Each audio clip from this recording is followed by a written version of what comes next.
Returning now to the war in Ukraine. As we reported, Ukraine's president said today that roughly 30% of Ukraine's power generation has been attacked and knocked offline by new Russian attacks. Nick Schifrin looks at a Ukraine partially in the dark as the cold descends almost 8 months into the war. In southern Ukraine today, this is all that's left of a residential building. A giant crater where a home stood for decades. Destruction and death arrive from a clear blue sky. The price of Russian rockets that elude Ukraine's air defenses, this civilian's life as he slept. And the country's infrastructure. Today, Russia struck this combined heat and power plant in Dnipro. For the last month, Russia has targeted Ukraine's electricity grid, especially substations that serve as junction points between cities. Nearly all of Ukraine's substations have been damaged, and President Volodymyr Zelensky admitted today 30% of the country's power plants have been destroyed. That means in eastern cities like Kyiv-Sharivka, where the destruction is still fresh, residents live without electricity or heat. 9-year-old Artem Panchenko helps his grandmother Irina prepare dinner. He eats in the dark, a family powerless to stop what's coming. They have to cook outside on the fire. Winter in eastern Ukraine is already arriving. It's really cold. I'm sleeping in my clothes in my apartment. I think it can be safely assumed that what Russia is trying to do is freeze Ukraine into submission. Suriya Jayanti is a senior fellow at the Atlantic Council and co-founder of NA, a U.S.-Ukrainian company focused on green energy transition.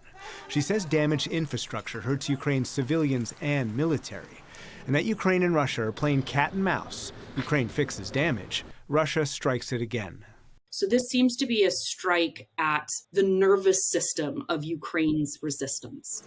This is going to be a very long, very cold, and very dark winter for Ukraine. And yet Ukrainians remain resilient. In a new Gallup poll released today, 70% say Ukraine should continue fighting until it wins. And of those, 91% define victory as when all territory lost between 2014 and now is regained, including Crimea. But that could be more difficult now that Russia is using Iranian-made kamikaze drones that are 8 feet wide and carry about 100 pounds of explosives. Russia's already launched hundreds of drones. Ukraine has managed to shoot many of them down, but even a handful that get through can cause major damage and give Russia a new weapon of war. And to discuss further the impact of the infrastructure strikes and these Iranian drones now in Ukraine, we turn to Samuel Bendit, a Russian military analyst for the Center for Naval Analysis. Samuel Bendit, thank you very much. Welcome to the NewsHour. Over the course of this war, Russia has at times restrained itself from attacking infrastructure targets. But in the last few weeks, we have seen countless strikes across the country and now including using these kamikaze drones. Is this a shift in Russian tactics?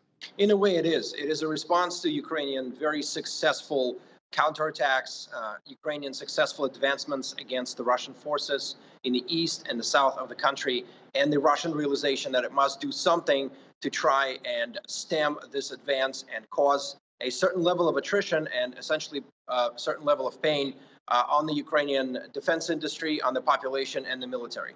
And so why do you think Russia has turned to Iran, turned to these Iranian drones in this moment?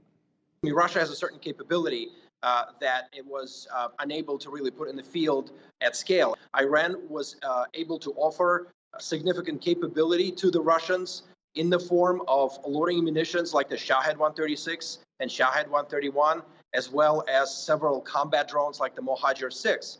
And these are relatively cheap and inexpensive drones by comparison to the damage that they can cause. So to Russia, this represents a very significant capability and increase in their ability to strike Ukrainian targets. And so the ability for Russia to now loiter above a target, as you're saying, these drones give Russia the ability to do, does that give Russia some kind of edge in this war strategically that you don't think it had before? The drones that were used in recent strikes have a range of up to 200 kilometers.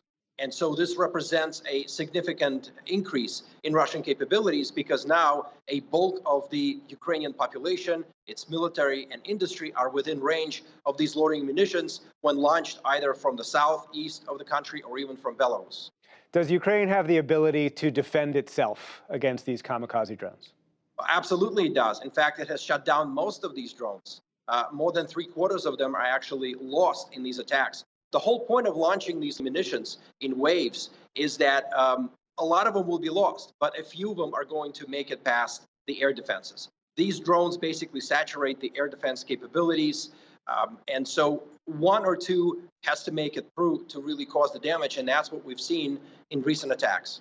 And that brings us to those air defenses. Ukraine has been asking for more from the U.S., from Europe. The U.S. has provided some systems and is providing more advanced systems, as is Germany, as possibly other Western European countries are.